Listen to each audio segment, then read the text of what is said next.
Hi, welcome to SBR Sports Picks. His name is Jimmy the Bag. My name is Peter Loshak. This is Loshak in the Bag Show, Wednesday, 12 o'clock edition, February 14th. It's the middle of the week. The Wednesday-Thursday college basketball grind starts right now. It's been an interesting week, Jim. You're actually doing quite well overall. You had another big day in NHL yesterday, didn't you? I did, and Blackhawks were up 2-1 going into the third period, and I was enjoying that game so much until the fucking Golden Knights do what they do. That was just vintage Vegas, wasn't it, Jim? It sure was, man. But God, what a fun night overall. I enjoyed every second of our picks. Very nice. I mean, man, that's only like the 25th time this year that they've like been down. A normal team would fold, and then they just rally back on the road, at home, against the Blackhawks, against anyone. It's not fucking, this team's for real, Jimmy the Bag. Well, you know what's funny was I stopped watching after the second period. Yeah. And then poured a drink, dealt with some shit.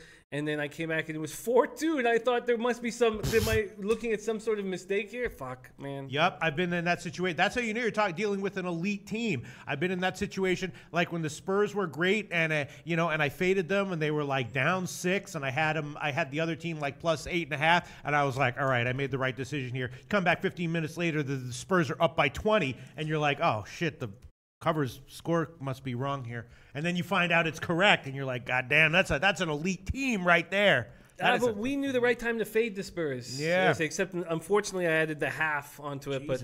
But it was a great day. Here you go. Native Queen. Regular viewers know who she is, so this is not a surprise that she posted great day yesterday. 21-9 in college basketball. 7-2 in NBA. For those who math isn't your thing, 28-11 for Native Queen. You just cried Native Queen yesterday, and that's good. Native Queen comes in here, gives us her opinions and picks for free in the comments section of this show. How thankful are we for that? Enormously thankful. Wow, man. And God, she had a great call on Pitt first half. A lot of times in college basketball, those ugly underdogs are good bets on the first half, and then in the second half is when the class shows. I did have BC on the second half, so I saved myself on that one, but I should only have had Pittsburgh on the first half in that one. And I don't know if you caught this, Jim, but the Minnesota-Michigan State game where I thought Minnesota might be a good bet, I don't know if you caught it. I did. I tweeted out my tweet. Oh, no. Yeah, I tweeted out. I was like, I'm off Minnesota. I was like, I took back Michigan State on the full game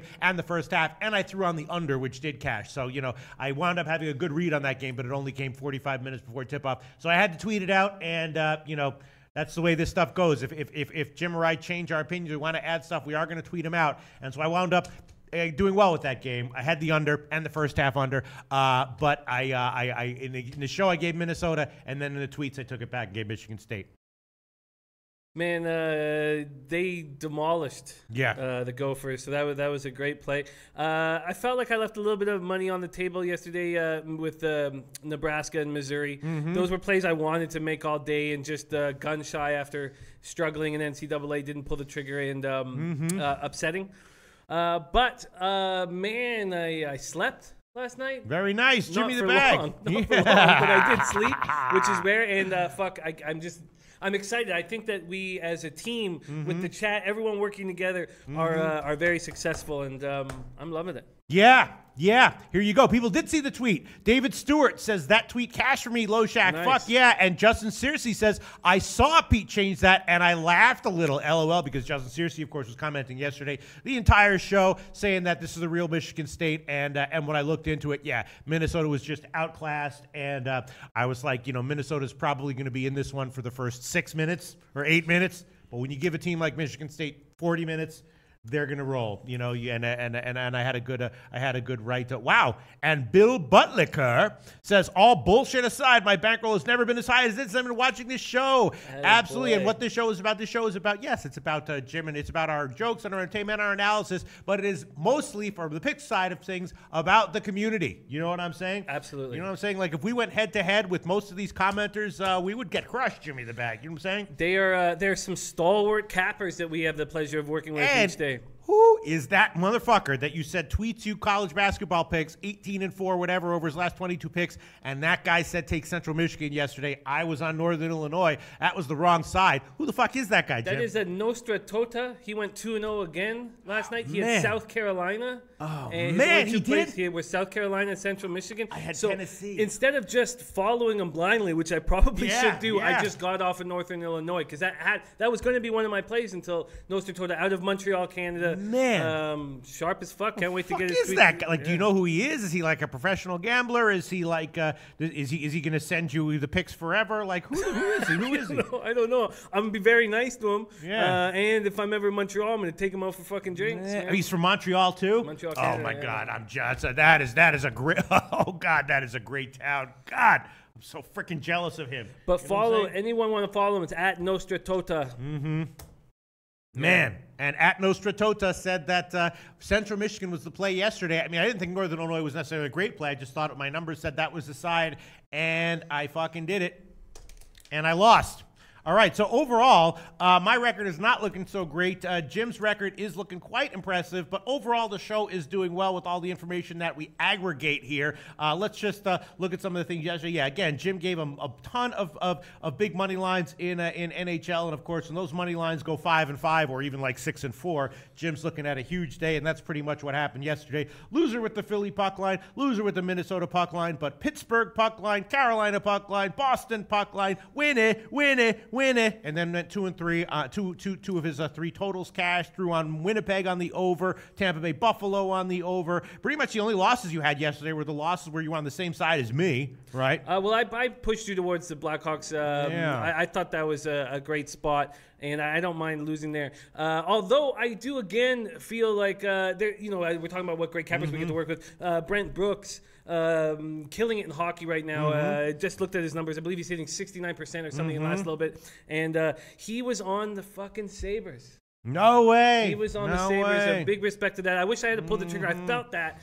I really felt that. And but instead I just took the over, which cashed. But God, it just feels good. It feels like we're all working together, and I don't see why this would stop. We would stop winning. I don't see why we would. Definitely. And in the meantime, in the NBA, I am clawing back. I'm 5-1 in the NBA over my last 2 days. And Jim, and I also had three. Of course, God, I gotta just get some freaking balls, and somehow because I was talking about the Sacramento Dallas over, which I liked. I was talking about the Sacramento team total over. Those cashed easily. I'm looking at my sheets here, right, Jim? Overall, we'll throw the record up in a second, but overall, in NBA, I'm clawing back. I'm almost. I'm down 6.3 units, but including my leans, which I track every day, which is important because you got to track everything. Self-knowledge is the key to everything in life, and including definitely in sports betting.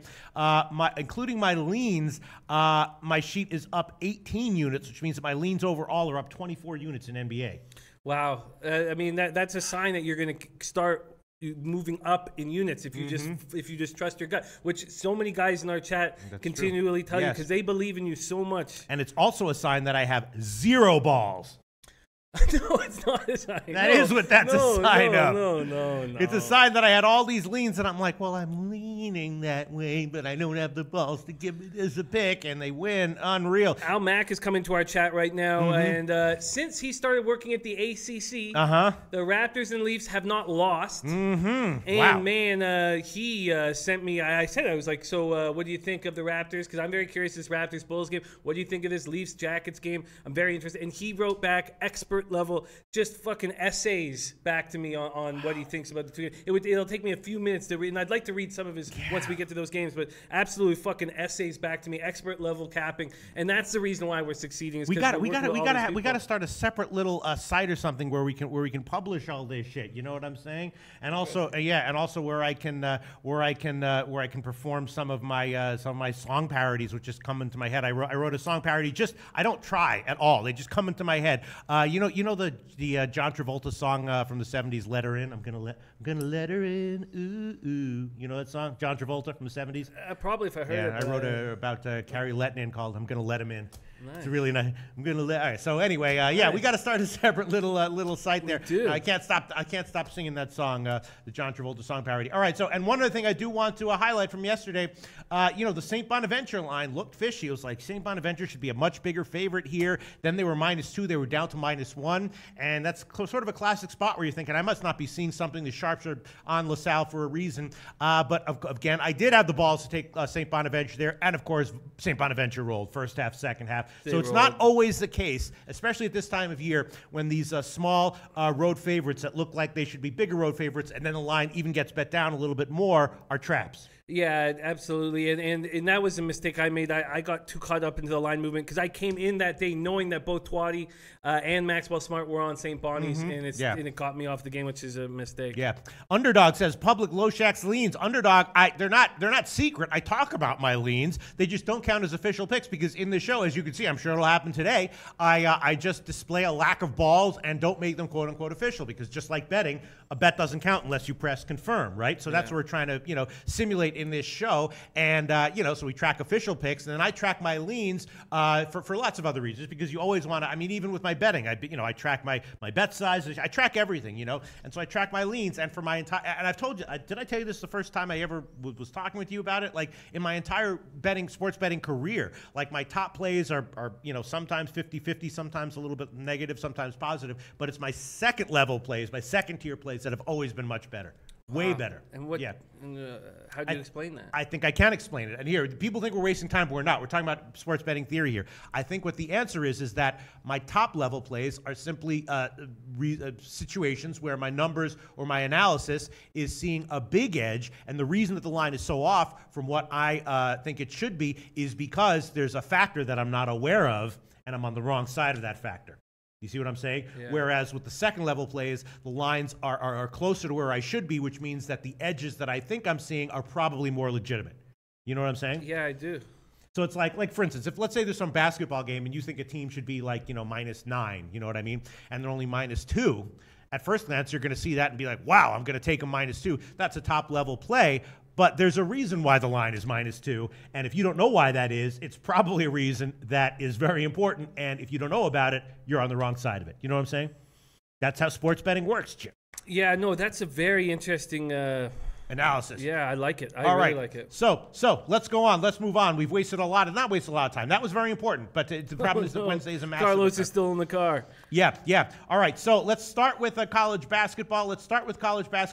I did not have a chance to look at any of the totals, but I did have a chance to look at the sides. Let's just quickly try to get through the college basketball in like 8 minutes. Jim, did you look at today's card at all? I did look, but there were 15 pro games that I kept in their entirety, so I did look at them. I've got some leans, but I'm going to spend the afternoon on them. Okay, so the interesting games, and I'll tell you the games that I did bet. Interesting game, obviously, is Villanova against Providence. Now, Villanova has a thin bench. Providence, I know there's one guy who is a key guy who might be questionable or not. Providence has had some great games. Of course, their last game blown out at home by DePaul, right? But you don't want to have a recency bias. They're not that bad of a team. I actually bet Providence at +9. It's now up to 9.5. I know there's one guy who was questionable for Providence, so we'll want to find out. I forgot his name, but we'll want to find out what his situation is. But I did bet Providence. Virginia Tech against Duke. We know that Duke is a little bit overvalued, and I believe one of their key guys is out as well. He was out their last game. I think he's going to be out here. Virginia Tech, of course, surging a little bit recently, and I was thinking that Virginia Tech might be a play at 10.5. It's now up to 11 or 11.5, which is very interesting. But that's a game we'll discuss. Here we go. I did think that Drake was going to be a bet at -3. They're now down to -1, so I'm assuming someone is out for Drake. Someone has got to be out for Drake. I don't think that a line move like that would be caused by money. Loyola, Illinois, I bet that one at -11. They have been rolling by double digits, game in and game out at home. I did bet that one at -11. It's now up to 11.5 against Valparaiso. I'd probably take it there as well.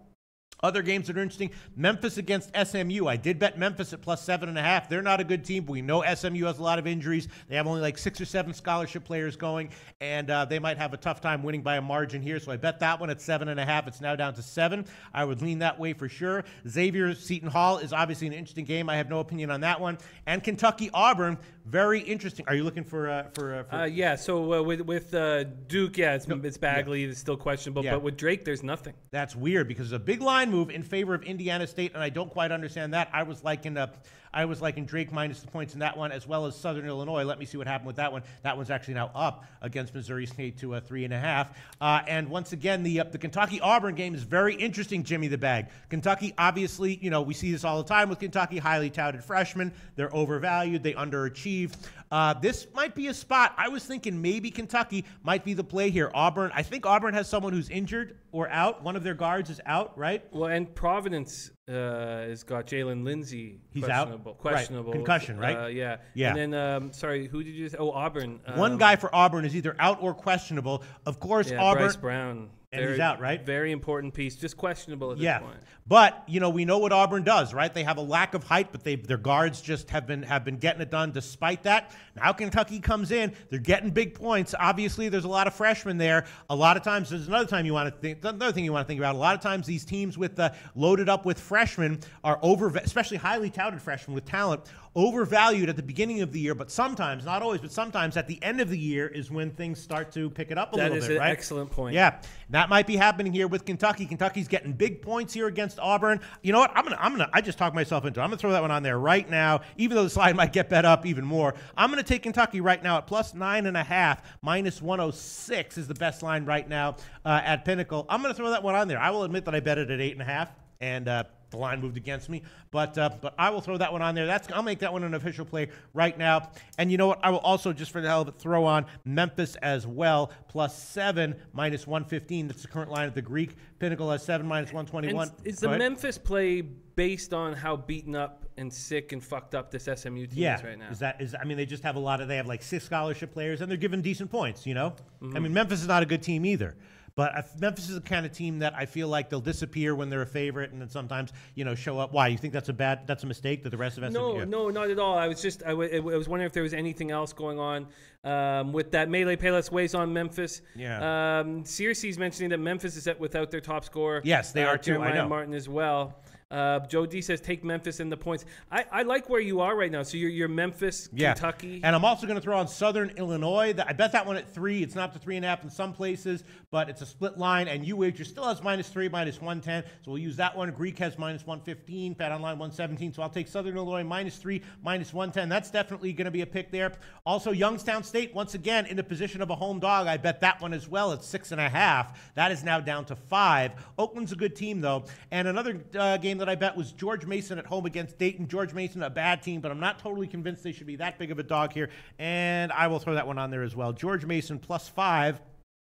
Best line right now will be minus 106, and that is at Pinnacle. George Mason plus 5. That's minus 106. Cleveland State is interesting. They're a small home favorite against Detroit. Detroit, as we know, is a team that's very fadeable, but Cleveland State, no great shakes either. Mm-hmm. So that's definitely interesting. Florida State against Clemson. Clemson also has someone out, and I'm thinking maybe they might be at a matchup disadvantage here against Florida State, although Clemson has been good. Clemson, of course, ranked and now a big underdog a modest underdog at Florida State. And then Iowa at Michigan. Iowa, of course, been a terrible road team, but I'm thinking that this might be a spot where Iowa can at least hang within double digits. Is Michigan that good that they should be given that many points to Iowa? I don't think so, and I'm going to jump on that one just in case that line moves here. I'm going to take Iowa. I'm going to take the Pinnacle line plus 12, minus 115. I bet that one at plus 12 as well. So I'm going to take Iowa plus 12, minus 115. Maybe I should take 11.5 at Bet Online minus 104, but I'll take Iowa plus 12, minus 115. That's another play I'm throwing on there. Again, I believe there's someone out for Clemson, so Florida State might be a good play at minus 4.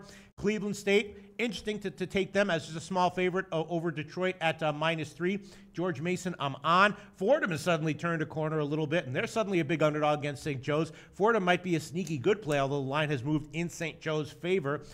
Davidson and VCU is interesting. I actually bet VCU at 3.5, and that is still where it is now, 3.5 or 3.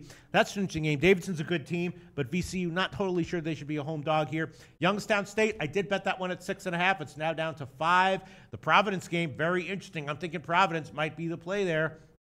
Virginia Tech is interesting.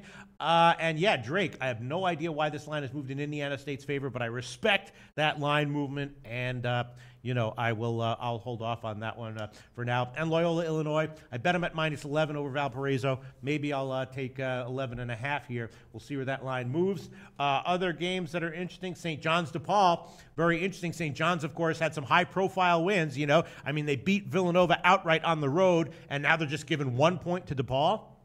Interesting, but we don't want to have a recency bias, but St. John's looks really good.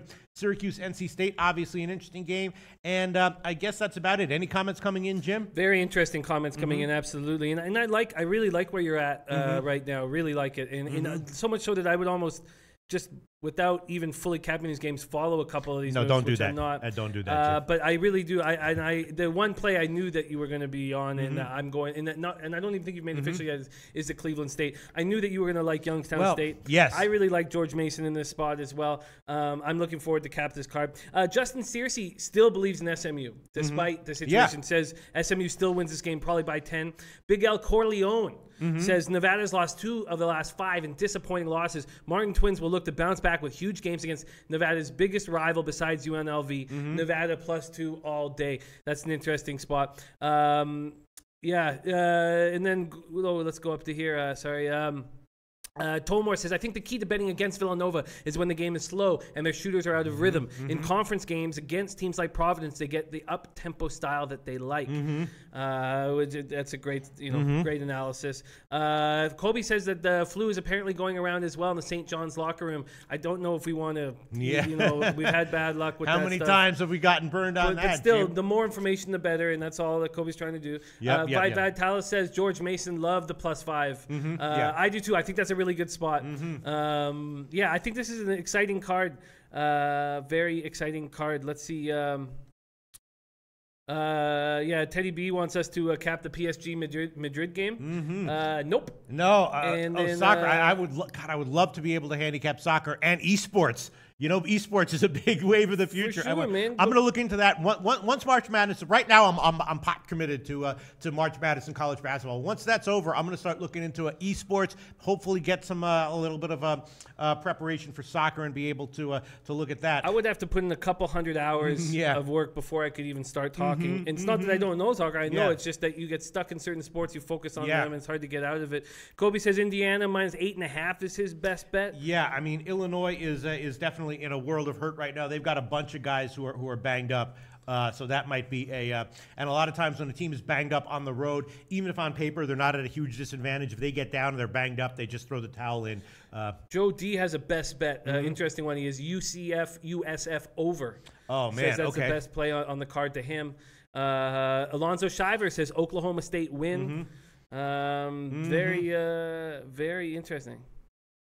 Okay, SM says, hey, Pete, can you do a show on baseball wagering regular season wins totals once they come out? Yeah, I never bet MLB regular season wins, although I think they're interesting to handicap. So we'll see. But I do want to get to some of the. Kobe Valentine says. Okay. Flu going on in SMU locker room. Oh my God! Hold on. I have to make my bet here. Yeah. No, I mean, look, it's very when you hear flu rumors, it's very tempting to be like, because when 1 or 2 guys are up, when you hear the flu, your brain thinks the whole fucking team has the flu. Oh my God! And you want to go into all in. Yeah, but they're saying that the Shake is out as well as Jerry Foster. If they're both out, I don't know. I find that I put myself in bad situations when I overreact to flu rumors. Yeah, I did. That happened to me. My first year of sports betting, the same shit. I was like, the whole team has the flu, and I would jump in and go all in on the other team. And sometimes it would win, but it was a lot of times it would be like what we saw with the Houston games. Like they'd get blown out and be like, I thought they had the flu. What was in that flu? Fucking Trembolone? You know what I'm saying? The fucking genetically engineered flu with fucking steroids in it. What the hell is that? You know what I'm saying? But all right. So let me get to some other comments, and then we'll move on because we do have to get to a lot here. Yeah, we do. Donald Mal likes Michigan -11. All right, I'm taking that could be the play, but I'm going to take a shot with Iowa getting big money there. A lot of people liking George Mason plus the points, money line, whatever. A lot of people agreeing with the George Mason play. I want to get to some other comments because I did see some of the Kobe Valentine Indiana -8.5 best bet. Can certainly see that one. Let me see. Oh, Bill Butler says, I want to tell my boss about your show. Maybe you'll give me a raise. Very, very nice. But I don't want him to know I'm watching live at work. All right. Other comments here. Yes, Yai says, Pete, Memphis best player is doubtful. Yes, Memphis is not in ideal shape either. That's for sure. Just looking at, okay, SM says Boise State wins by 30. Okay, I think that's what he's saying. Or no, he's saying money line minus 30. Okay. Let me see. Just other comments here. Yeah, Justin Jersey says, I still think SMU wins. Probably by 10. Melas Payless Way likes Drake. Yeah, I was liking Drake as well. Don't understand the line movement. I'm going to look into that one. Let's see. Other comments here. Michael Cruz likes Missouri State money line tonight. Okay, look, I'm going to look deep into. Oh wait, that's the Southern Illinois game. All right, I'm going to look into that one. I'm not exactly sure why he likes that one. Alonzo Shivers, another one of these comments. No, Pete, but it was from before, so I don't know what he's talking about. Might be talking about Kentucky. He's either talking about Kentucky or Memphis. Donald Mao says Kentucky plus 9. I believe he was talking about your play because he thinks SMU will still win. Yeah, I believe that's what it was. Yeah, and that's true. That's true. That might be right. And let me see some other comments. Yeah, Lindsay for Providence is not playing tonight. Tread lightly on that game. Yes. And just looking for some other comments. Alonzo Shiver says Auburn will roll tonight. Okay. Perhaps. We'll see. Mutt Beast, I am on Kentucky money line and points. Wow. Nice. Hey, listen, I would not be surprised at all if Kentucky wins this one.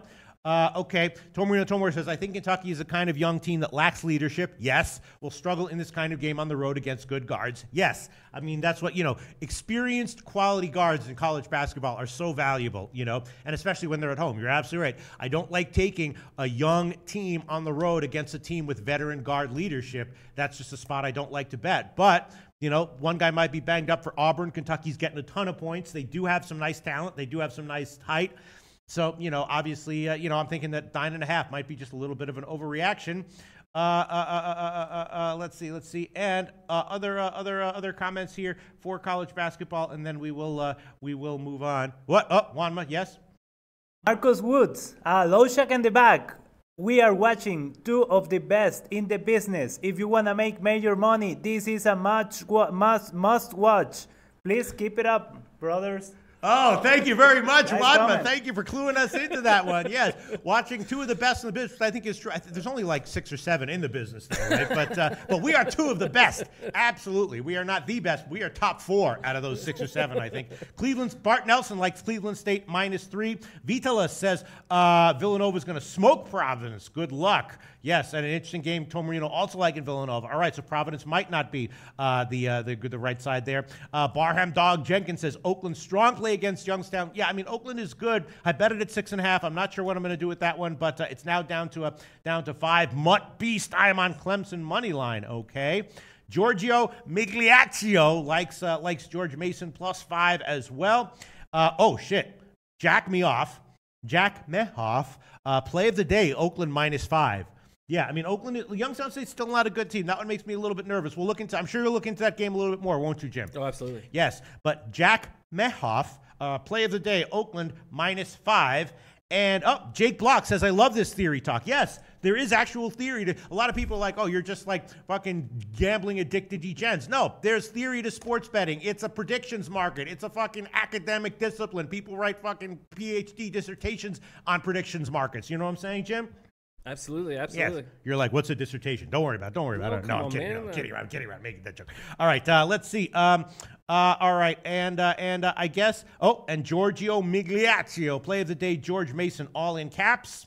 And I guess let's move on, Jim. How about that? Yeah, we got 15 pro games in not a lot of time. All right, let's get into it. First, we're going to go to NHL. Just 3 NHL games tonight. I looked at those 3 games, and not sure I'm seeing anything. I was thinking maybe about a shot with the over in the Vancouver game. They have both been scoring. But first, you know what we're going to do right now. We're going to throw this record up there for NHL. I am positive, although I'm coming off a big losing day, and I'm in single digits now. I got to be careful because I could go negative in NHL. But Jimmy the Bag now solidly up back into 20 digits, the mid-20s. I still think you're off of your high water mark in NHL, but you are pushing it again back into the mid-20s in NHL. Jimmy the Bag officially up 25.5 units in NHL. I believe your high water mark was like 27 or something like that. But coming off a big winning day, very nicely done. We got 3 games today. What do you like here, Jim? Well, first, G-Money NHL Top Shelf, not getting in the way of the Leafs train. Prove they can beat great teams with Tampa Bay win, although Columbus had a win last night. I'm going to Going with the Leafs at home with good goaltending. Al Mack says Leafs roll tonight. Let me just read a couple excerpts of Al Mack's Twitter that he sent me. But first, I'll cap the game. I like the Leafs here. It's not an easy 3-game card. And the Jackets are on the second half of a back-to-back, but they've looked very good. They won 4-1 at the Islanders last night. They had a season-high 51 shots last night. Al Mack made a point of the Leafs allowing shots from the periphery because of their belief in Anderson, and that's right. They're allowing less scoring chances and more shots. The Jackets have now won their last 2 games by a combined score of 10-2. It's the first time they've won 2 in a row since January 8th. They're now 1 point out of the final playoff spot in the Eastern Conference, 12-13-3 on the road, 4-5-1 in their last 10. Leafs are coming off a 4-3 win at home on Monday night against league-leading Lightning. They blew a 3-0 lead in the third period. They've won 4 in a row, 8 of 9. Jackets have defeated the Maple Leafs in both meetings this season. Leafs are 18-8-2 at home, 8-2-0 overall. But man, you want to get to some very impressive stuff. Was both. I mean, this. What's the best part of this? He said, I think a key stat, because the Leafs have always seemed to get outshot by their opponent dating back to the Carlisle years, was what I was talking about, allowing more shots from the periphery. And the Leafs are 9-8-3 when out shooting their opponents. But the Jackets take 34.5 shots a game, which makes them a little uncomfortable. Now, a big important thing is the power play.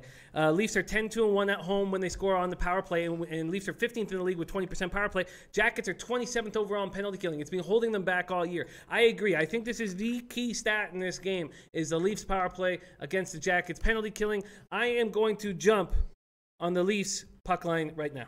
Okay, let's find the best puck line here for the Leafs. Maple Leafs best puck line chopping, of course, also important at U-Wager, plus 165. Jim's going to take Toronto puck line plus 165. Very nicely done, Jimmy the Bag. I might tell you on that one. That one did not have an overnight line, so I didn't get a chance to look at that, but I might jump on that one in the 6 o'clock show right there with you. Toronto, wow, plus 165 on the puck line.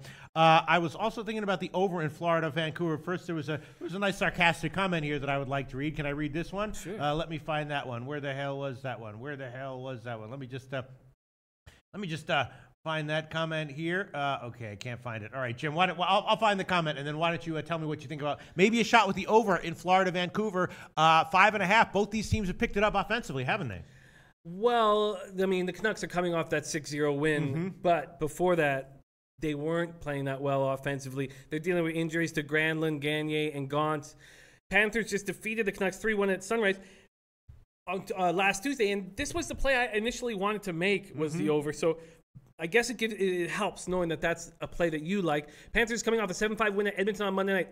Reimer did not look great in his return from injury. The rumor is that Luongo will be in goal tonight. That's the latest rumor I read, and that's nuts to me. Right. That they're just going to throw him into the fire in the city that he played in, that he got, booted out of.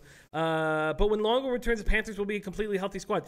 Having Luongo in net makes me want to take the Canucks and the over.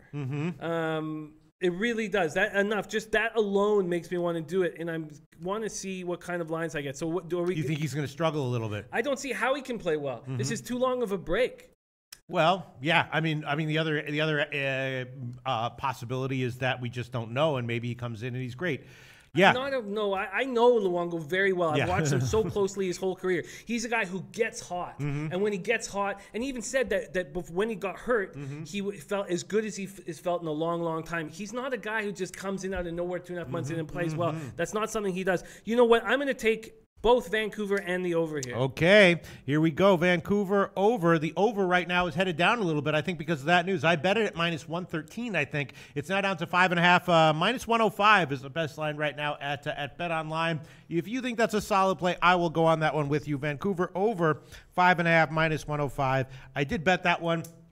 Not sure what to make of Luongo coming back, but I will go with that one. And you want Vancouver? Let me find them. Well, they're the favorite. What do you want? Oh no, they're not. No, actually they are at the Greek. It's 110 on both sides now. What do you want? The money line or okay? So the money line, the best money line for Vancouver would be plus 102 at Pinnacle, and a few other places. Vancouver money line plus 102. All right, Jimmy the Bag. I'm telling you. So Bart Nelson says, I agree. Luongo and net scares me. It does not scare me at all. You just can't come in. He's been out since December 4th, and now he's going to go play in the city where he got unceremoniously booted from. This is not a recipe for success. This is bad coaching and management. They should not put him in this situation. This is unfair to Luongo. I expect him to get lit. Okay, I like sarcastic comments, especially well-written, well-crafted sarcastic comments. Matthew Strope says, nice call on Chicago last night. Laughing my ass off. Don't go against the Ice Guys.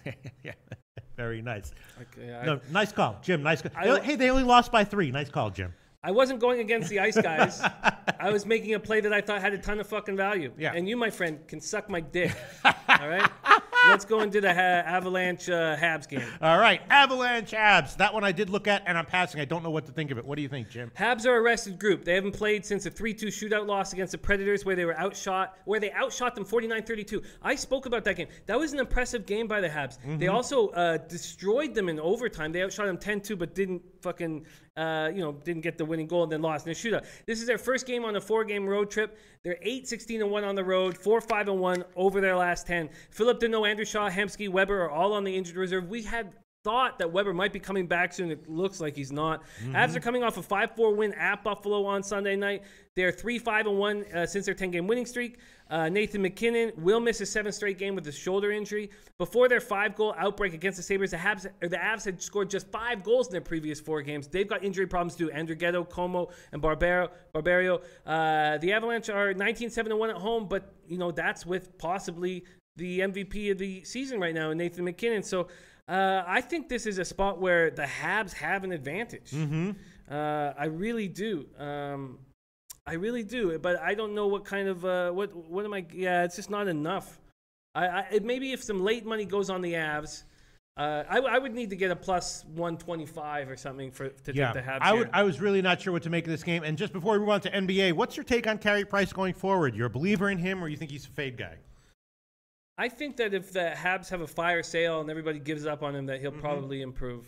I think he's I'm shocked to see him playing this poorly. But both him and Quick, I thought, would have down seasons and aren't the top 5 goalies in the league that they've been for so long. All right, so shall we move on to an NBA, Jim? Yeah. All right, so once again, Jim has taken Toronto puck line plus 165, Vancouver money line, and the Vancouver over 5.5 minus 105, and I'm on the Vancouver game over 5.5 up minus 105. All right, let's move on to NBA. I guess we can throw this record up again. I am clawing back. I was down in the mid-20s a couple weeks ago, and now I'm almost even.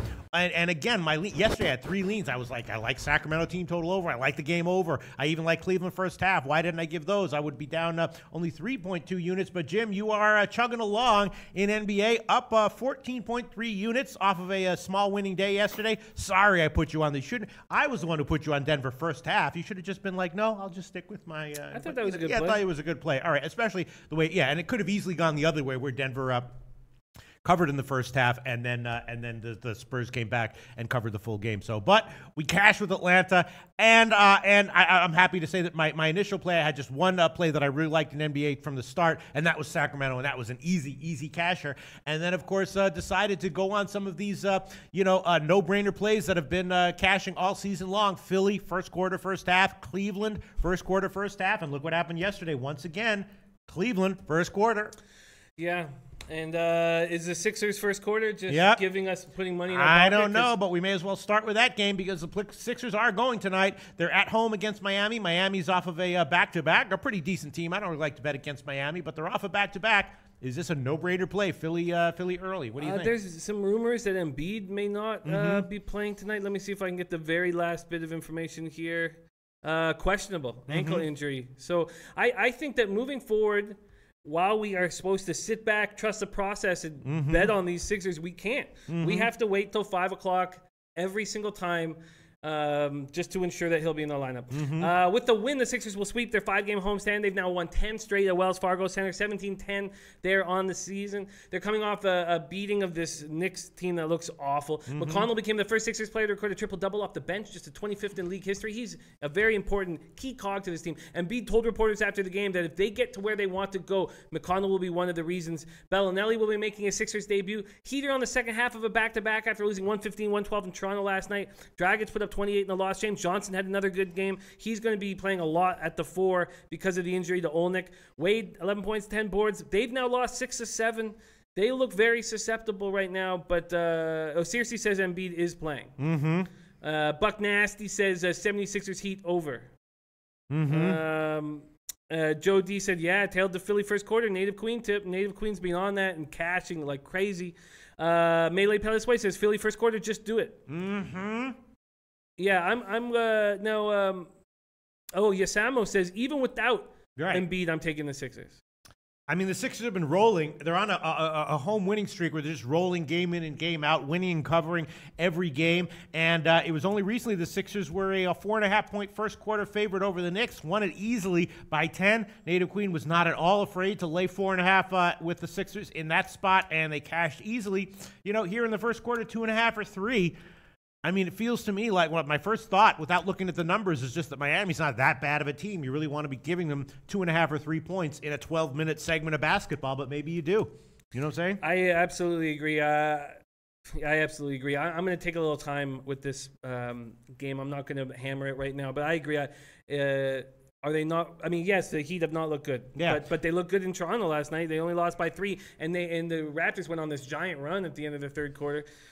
Yeah.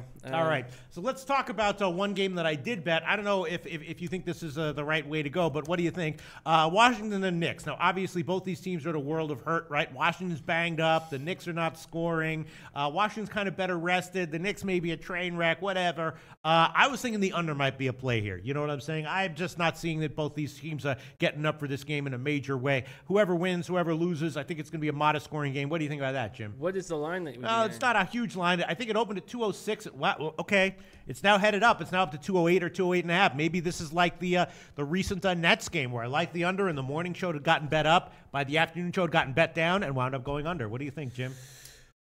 It's a tough game to figure out because we haven't had enough time watching the Knicks without Porzingis, and we're starting to get comfortable watching the Wizards without Wall. Knicks now have lost season worst 7 straight games. They're now 12 games under 500. They have scored more than 96 points. Just once during this losing streak. Tim Hardaway has not stepped up in Porzingis' absence. 108-92 loss at Philadelphia. He missed all 8 of his 3-point attempts. He's 5 for his last 44 from 3, averaging less than 10 points per game in February. He's reached double figures and scoring just once, and that was 15 in back-to-back games. He's not playing well. Since January 31st, he's made 24 of 93 shots, man. He's just not stepping up when the pressure's on him to step up. Knicks are still 16-11 at home, but I guess you put a line through that without Porzingis. Wizards are coming off a 101-90 win at Chicago on Sunday. They've gone 6-2 without Wall. The Wizards ranked 4th in the NBA with 24.2 assists per game, had 31 again versus Chicago on Sunday. They topped 26 in 7 of 8 games without Wall. They've had 4 30-assist performance. Oubre said, it's just a blessing to see everybody smiling and everybody out there having fun. I mean, that's got to be another cut at Wall. Yeah. I don't see how it couldn't be. I'm not that comfortable with the total at this point. Buck Nasty likes Wizards first half -1.5. My lean right now is towards the Wizards here. Man, that is a brutal comment right there. You know what I'm saying? Imagine if like I got sick for like a week and then they were like, Jim, how's the show been going with Peter? And you're like, it's just everyone's just having so much fun. It's just damn, that's a fucking dagger. That's a shiv.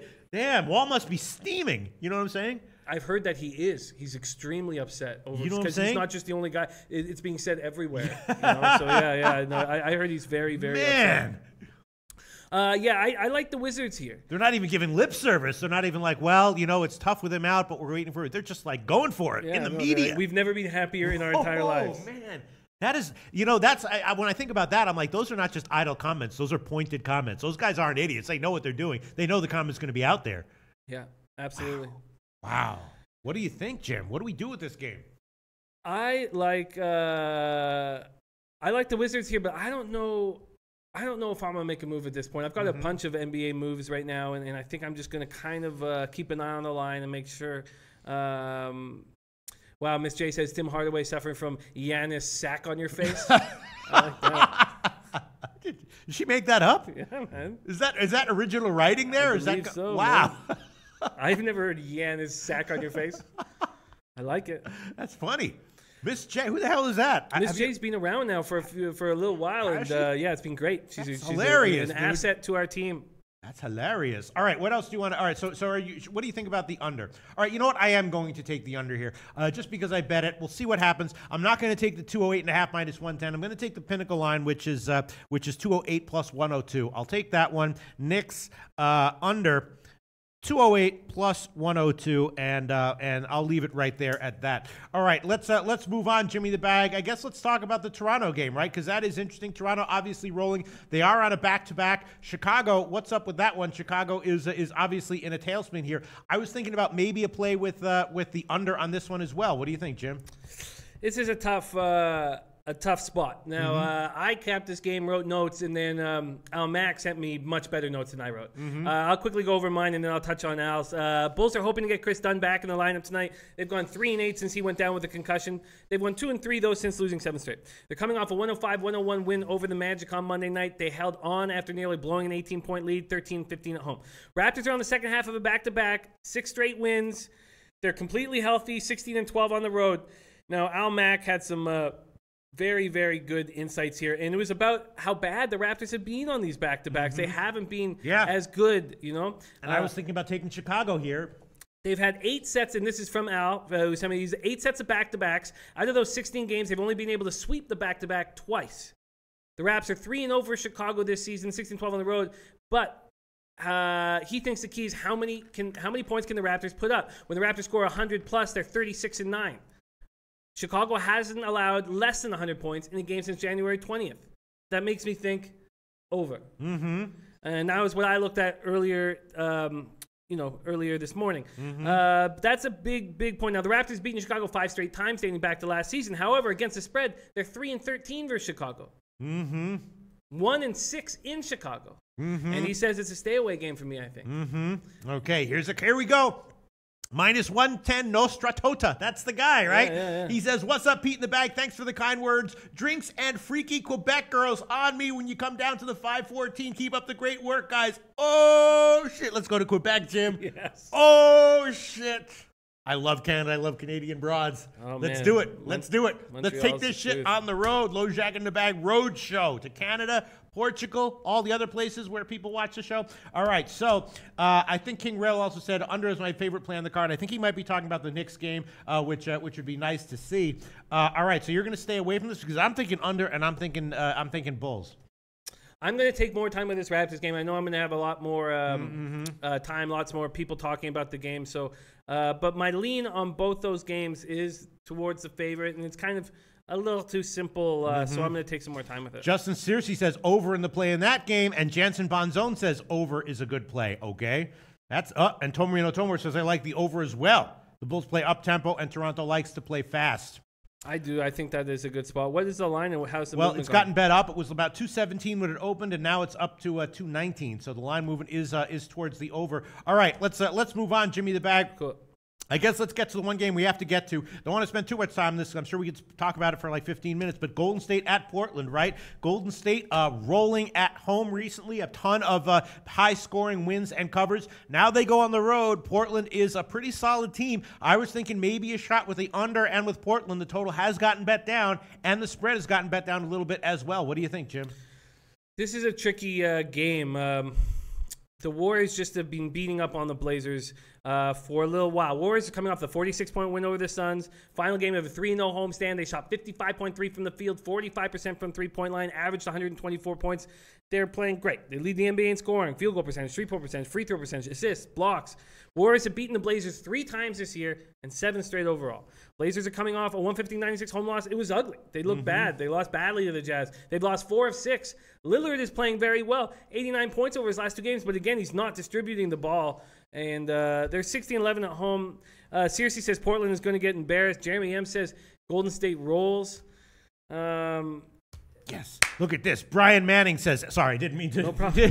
I know we're running out of time, but this is the most important part of the show for me. Brian Manning says, at work driving my forklift, listening to y'all. Is this safe? Who cares? Favorite time of the day.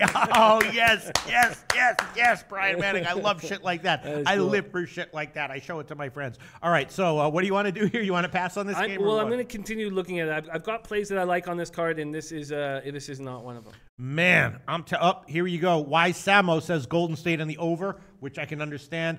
Justin Searcy says Golden State covers on the road for some reason. Yeah, I am Rometheus says still fading the Warriors in the first half. Portland on the first half might be the play here. And Tom Marino says I lean Portland in the over. Lillard always plays his best in big games, and Portland is a different team at home. Both teams prefer to play fast, and we know what Golden State likes to do. I'm thinking Portland first half might be the play here, Jim. Or maybe the first quarter. What do you think, Jim? I think Portland's going to care. They just look bad against the Jazz. Lillard, and they're right. He's right. Whoever said that thing about Lillard is absolutely right. He's absolutely right. He's absolutely right. You know what that's from? You won't know it. Weird Science. When we was talking to you. Remember that movie? Yeah, of course. You're absolutely right, Chet. You're absolutely right. When he says, you two doggy dicks couldn't get laid in a morgue. All right, so I'm going to sit here and think about taking Portland on the first quarter. While I do that, why don't you tell us about a game you like, Jim? Sure. So now I'm 8-1 this year with the Atlanta Hawks, and I'm not afraid to take them in this situation. Pistons have lost 3 straight. They've allowed an average of 114.7 points per game over that span. Griffin is shooting too much. 38.6 from the field, 5 for 23 from 3 in those 3 games. Of those losses, one was to these Hawks, 118-115 in Atlanta. Hawks are playing well. They shot 48.7%, poured in 36 fourth quarter points on this Pistons lackluster D. The Pistons are 18-12 at home, but Hawks are on the second half of a back-to-back. They covered for me last night. I think they'll cover for me again. I'm on the Hawks. And here we go. We have a comment from Native Queen. Portland, first quarter. Wow. Golden State Warriors don't cover first quarter much. Native Queen again off of a 7-2 day in NBA. Yeah. All right, so what do you want here, Jim? You want the Hawks again? I do. That game did not have an overnight line when I saw it, so I didn't have a chance to look into that. But let's see. Okay, I might be on that one with you in the 6 o'clock show. Best line right now will be 8.5. It's a split line, 8 or 8.5. Oh, I like that. Minus 110 at the Greek is the best line right now. Bookmaker also has 8.5, but it's minus 115. And I will take Portland first quarter. I'll take it. Portland first quarter. The line is plus 1.5. And the best odds right now be minus 107. That is a current line at Pinnacle. It's always scary to go against Golden State. You know what I'm saying? It is. But I like where you guys are at. All right, so I just took Portland first quarter. Jim took Atlanta plus 8.5, minus 110. Let's see, what else is interesting? All right, let's talk about the Clippers-Boston game. Obviously, 2 teams headed in opposite directions, right? Boston slumping to the finish line in the first half, and the Clippers rolling, right? But the line has moved in Boston's favor. Is someone out for the Clippers, or is that just money there? It opened at 4.5. It's up to 5 or 5.5, Jim. That's just money. And I really feel like the Clippers are the play here, but I don't know if I'm going to pull the trigger on this one yet or continue to watch the line move. I've been very disappointed with the Celtics lately. Ever since Marcus Smart smashed that, lacerated his hand by punching a picture frame in his hotel room, they've missed his defensive intensity. He's hoping to return after the All-Star break. Clippers have won 4-5. They're 4-2 since the Griffin mega deal. Coming off a 114-101 win at Brooklyn, they had 7 players in double figures. DeAndre went for 16.17 boards. Clippers have won 12 of 17, 2-1 on the 7-game road trip. And the Celtics have lost 3 and 4. That was an ugly 121-99 loss. It was their second straight loss on their home floor. They're now 21-10 at home. They now trail the Raptors by a game in this division. Bill Butler, Clippers. Clippers. Clippers. I was liking the over in that one, and I did bet it at 208.5. I think is what I got it at. Now up to 211.5 or 212. I'd rather be getting the line I bet it at, but I guess it's nice to see that. I mean, obviously, the Clippers have been going high scoring, and Boston, in their decline, has sort of been a little bit more lax on defense, right? Yeah, and Tomar makes a great point about I don't see Horford keeping Jordan off the boards. We've seen the Celtics have a difficult time with quality bigs. You know what? That's the play. I'm taking the Clippers spread. Really? Yeah, okay. Yeah. Okay. Let's see. The best line. It is up now. It's up to a 5.5. 5.5 minus 110 at UHR and Heritage. All right. Jim's on the Clips plus 5.5 minus 110. I'm going to hold off just a little bit because I don't understand the line movement. But yeah, I guess the line movement is just Boston's at home. They've been bad. It feels like a bounce back spot, but I feel like momentum is in their favor for Clippers. You know what I'm saying? Yes, not really. You don't sorry, really, you don't know what I'm saying. I was looking at something else. Kidding. Teddy B says, Jimmy, can you give me a shout out, man? I just got laid by my longtime bartender. Nice work. Nice work, Teddy B. Nice, very nice. That's actually a very difficult conversion. We are tight on time, and I've got a couple more plays I want to go ahead. Hit him. I've got another dog that I like a lot tonight, and that is the Orlando Magic. I was thinking that as well. Hornets are coming off their 4th straight loss. They've lost by an average margin of 13.7 points over the slide. They're coming off an ugly 123-103 home loss to the Raptors on Sunday, where they allowed the Raptors to shoot 56.3 from the field, 48.6% from 3. Batum is playing badly. We know he's still hurting. He's been hurting all year. 0 for 10 from the field on Sunday. He's a shooting percentage of 32.6% over the 4-game losing streak. Kemba Walker's only guy stepping up, 25.5 points per game. Hornets are a completely healthy squad. No excuses for how bad they're playing. Magic beat Miami, Cleveland, and Atlanta over a 4-day stretch, then followed up with a home loss to the Bucks, 4-point loss to Chicago on Monday. With Aaron Gordon out of the lineup, Hazonia looks great, continues to impress, put up 24 versus the Bulls, averaging 16.7 over his last 6. Evan Fournier scored at least 20 points in each of his last 3 games. Augustine is not producing at the starting point guard. I'm not sure why they didn't get a point guard, averaging 8 points, 4 boards, 3 assists in 2 games since Elfrid Payton's been traded. Aaron Gordon's still out with a hip flexor, but I don't think that's too big of a problem. Magic are 6-17 over their last 13. Only 1 loss has been by double digits. All right, so then why is this line getting bet up? It opened at 5. It's now all the way up to 6. Hornets are a completely healthy squad. Magic are without Gordon, who's probably just announced that he won't be in the lineup. Vucevic, they're only 5-12 without Gordon in the lineup. All right, so we'll give you +6, -105, which is the current line. I was leaning that way as well. We do have to wrap it up. What else do you want to give, Jim? Give your picks so we can wrap it up. I'm on the Pacers. The Nets just look absolutely awful without Hollis Jefferson. We've been talking it over and over again, how important this guy is to this team. Pacers 7-3 over the last 10. Over this 19-game stretch, they're 13-6. They're allowing 101.7 points and 31.2% three-point shooting. They're defending the perimeter. They're playing good basketball. They're season high 7 games over 500. Oladipo has come back from the knee injury and looks great. They're getting production from a lot of different players. Bogdanovich is averaging 20 points a game in his last 6. Thaddeus Young just had back-to-back double-doubles. The Nets have gone down double digits to their opponents in the first quarter in the last 2 games. They've now lost 6 straight, 10 of 11. Hollis Jefferson misses 10 straight. They're 2-10 without him. Alan Crabb's the only guy stepping up for this team. They've lost to the Pacers 6 straight times, and I think they will lose to the Pacers again. All right, this is another one where the line has moved against you. I was thinking the same way. I was thinking Indiana. It's now down to 4 from 4.5. -4, -105. That's the current line at Pinnacle. In the chat, we've gotten a lot of agreement with you on Charlotte. I just don't understand. I'm sorry, on Orlando. I just don't understand the line movement. What else do you like, Jim? Well, at this point, I'm going to lay off the Wizards and the Raptors, although I will make plays on them. I don't have a play on the Kings Rockets, and I am very close to making a move on the over in the Lakers Pelicans. Has there been any movement? And I'll get this in very quickly. Strong movement. That line opened at about 227. Now it's up to 230 or 231 or 231.5. Oh, Jesus. Yes. Okay, I'm going to hold off that. And what is the Pelicans just to win? All right, we got to wrap this one up. The Pelicans just to a win. You mean the money line or the spread? No spread. A great time for my computer to free. Oh, here we go. The Pelicans are -5 or 5.5. Okay, I'm going to continue studying it, but I do believe that the Pelicans have gotten their shit together. They're figuring out how to use Mirotic. That was an excellent performance, 118-103 over Detroit. I'm going to continue to study this, but I like the spot here. All right, we got to wrap it up once again. Jim has Indiana -4, Clippers +5.5, Orlando +6, and Atlanta +8.5. I have Portland first quarter +1.5, and the Knicks game under 208. And that's it for me in terms of NBA. But I have a lot of leans. We'll be back at 6 o'clock Eastern time, where we'll add more picks, go over the college basketball totals and everything. We'll do this all again at 6 o'clock Eastern time. We got to wrap it up now because we're getting pressure at the door. We'll see you at 6 o'clock Eastern time.